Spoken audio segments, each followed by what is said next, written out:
कभी सोचा है कि अंग्रेजी की किताब में एक सोने की मूर्ति और एक छोटी सी चिड़िया की कहानी आखिर है क्यों? आज हम इसी सवाल का जवाब ढूंढेंगे ऑस्कर वाइल्ड की मशहूर कहानी द हैप्पी प्रिंस के जरिए। चलिए इसके रहस्यों को परत दर परत खोलते हैं। सवाल सुनने में थोड़ा अजीब तो लगता है ना, कि एग्जाम में एक बोलती हुई मूर्ति का क्या काम। पर यकीन मानिए, इसका जवाब बहुत ही दिलचस्प है। ये कहानी सिर्फ वो नहीं है जो ऊपर ऊपर से दिखती है, इसके अंदर बहुत कुछ छिपा है। तो चलिए साथ मिलकर इसके असली मतलब को खोजते हैं। ठीक है, तो शुरुआत करते हैं कहानी की बेसिक स्टोरी से। मतलब सतह पर यह कहानी है किस बारे में, और ये अपने आप में एक बहुत ही इमोशनल, दिल को छू लेने वाली कहानी है। कहानी की शुरुआत ही एक विरोधाभास से होती है।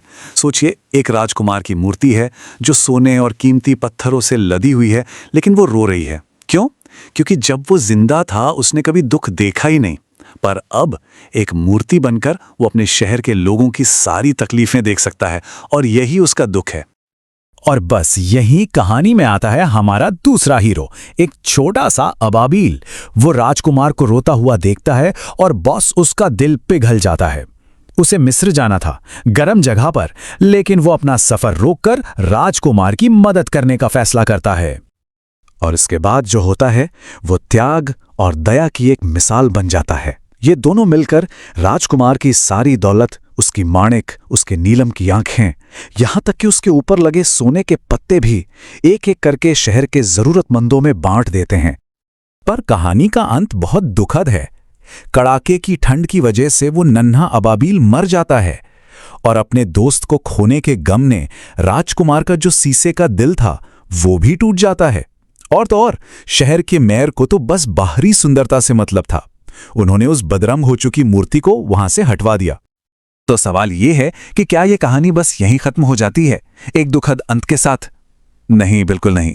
असल में कहानी का असली मतलब तो अब शुरू होता है। ये कहानी हमें सिखाती है कि बाहरी दिखावा और असलियत, ये दो बहुत अलग चीजें हैं। और यही है इस कहानी का सबसे बड़ा थीम।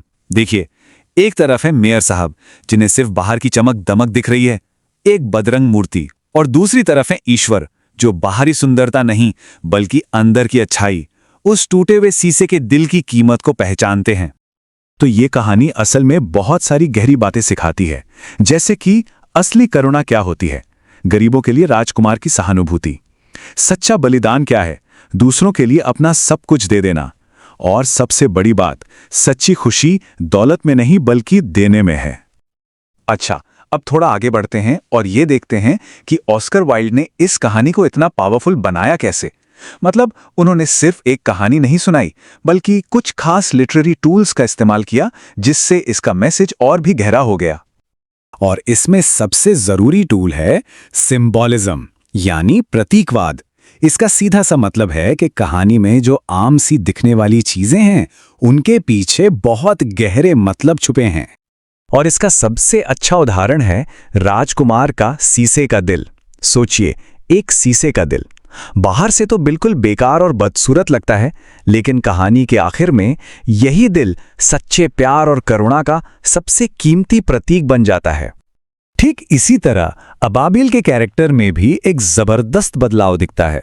वो शुरू में सिर्फ अपने बारे में सोच रहा था, है ना, उसे तो बस मिस्र की गर्मी में जाना था, लेकिन धीरे धीरे राजकुमार के साथ रहकर, लोगों का दुख देखकर उसमें इतनी सहानुभूति आ जाती है कि वो आखिर में प्यार और वफादारी के लिए अपनी जान तक दे देता है। तो अब आते हैं सबसे बड़े सवाल पर, आखिर ये कहानी हमारे सिलेबस में है ही क्यों? इसका क्या काम है? और इसका जवाब हमें मिलता है सीबीएसई के अपने ऑब्जेक्टिव्स में, कि वो अंग्रेजी लिटरेचर क्यों पढ़ाना चाहते हैं। जरा देखिए, कहानी के अलग अलग हिस्से सीधे सीधे सीबीएसई के मकसद से जुड़ते हैं। राजकुमार की सहानुभूति वो हमें साहित्य के प्रति संवेदनशील बनाती है। अबाबील का बदलना वो हमें खुद से सोचने और सवाल करने के लिए प्रेरित करता है। और मेयर का रिएक्शन वो हमें सिखाता है कि सामाजिक मूल्यों पर अपनी राय कैसे बनानी है। तो ये सिर्फ एक कहानी नहीं है, ये एक तरह की ट्रेनिंग है।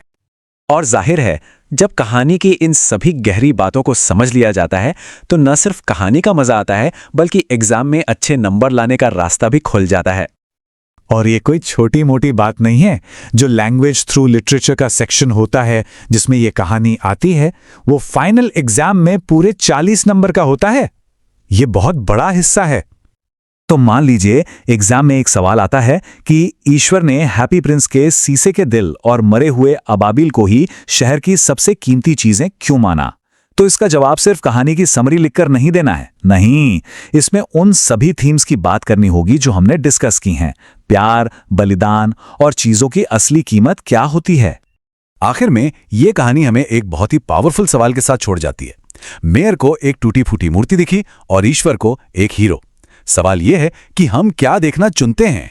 ये सवाल सिर्फ एग्जाम के लिए नहीं है, ये हमारी पूरी जिंदगी के लिए है।